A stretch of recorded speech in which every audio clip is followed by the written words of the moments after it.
अंबिकापुर शहर के नमना कला हाउसिंग बोर्ड से एक ऐसा मामला सामने आया है जहां एक भाई आर्थिक स्थिति ठीक नहीं होने पर अपनी बहन का अंतिम संस्कार नहीं कर पा रहा था। अंबिकापुर की अनोखी सोच संस्था के द्वारा विधि विधान से अंतिम संस्कार कराया गया। दरअसल अंबिकापुर नमना कला हाउसिंग बोर्ड में अहिरवार परिवार रहता है। जितेंद्र अहिरवार अपनी 25 वर्षीय बहन के साथ घर में रह रहा था और उसका एक भाई दूसरे राज्य में काम करने चला गया है। वहीं बीते दिन जितेंद्र अहिरवार की बहन का बीमारी की वजह से देहांत हो गया है, लेकिन जितेंद्र और उसकी बहन के अलावा और कोई नहीं था और जितेंद्र की कमाई भी उतनी नहीं थी कि अपनी बहन का अंतिम संस्कार कर सके।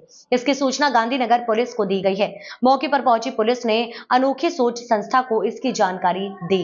फिर क्या था, मृतक परिवार के लिए दूत बनकर आए अनोखी सोच संस्था के पदाधिकारी व सदस्यों ने मृतका का अंतिम संस्कार विधि विधान से अंबिकापुर के गंगापुर मुक्तिधाम में किया गया। वहीं संस्था के द्वारा अंबिकापुर शहर में ऐसे कई जरूरतमंद और असहाय लोगों की मदद आए दिन करते हैं। मेरा नाम जितेंद्र अहिरवार है। तो ये हमारी छोटी बहन है गुड़िया सुरभि अहिरवार। इसका तबीयत पेट से संबंधित बीमारी था, उसके कारण उनका देहांत हो गया। अच्छा, तो किस तरह से? वजह यही था कि भैया मेरे पास पैसा उससे कुछ नहीं था। इसी वजह के कारण मेरे को अंतिम संस्कार करने में दिक्कत जा रहा था। फिर आप लोग के सहयोग से अंतिम संस्कार हो पाया।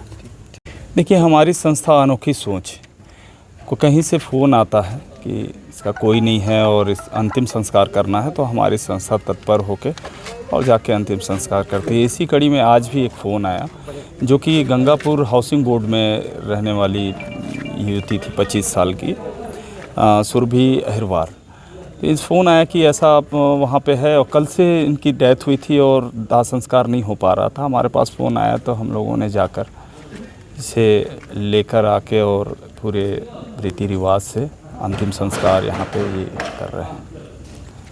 ऐसे हम लोग को याद भी नहीं है, बहुत सारे हम लोगों ने दाह संस्कार किए हैं। ऐसे परिवार के लोग इतने निष्क्रिय हो जाते हैं। जैसे इसका एक भाई है जो जबलपुर में रहता है, वो शायद बोला कि ट्रेन नहीं चल रही इसलिए नहीं आ पाऊँगा। इससे पहले एक हम लोगों ने किया था दाह संस्कार, उसके भी एक भाई जो मायापुर में रहते थे, उन लोगों ने उनको फ़ोन किया गया कि आ जाओ, ऐसा ऐसा बात है। जब हॉस्पिटल से हम लोग लाश ले जा रहे थे उस समय, तो वो बोला मेरे को बहुत ज़रूरी काम है, मैं नहीं आ पाऊँगा। तो ऐसे मानवता मर चुकी है आज की डेट पे।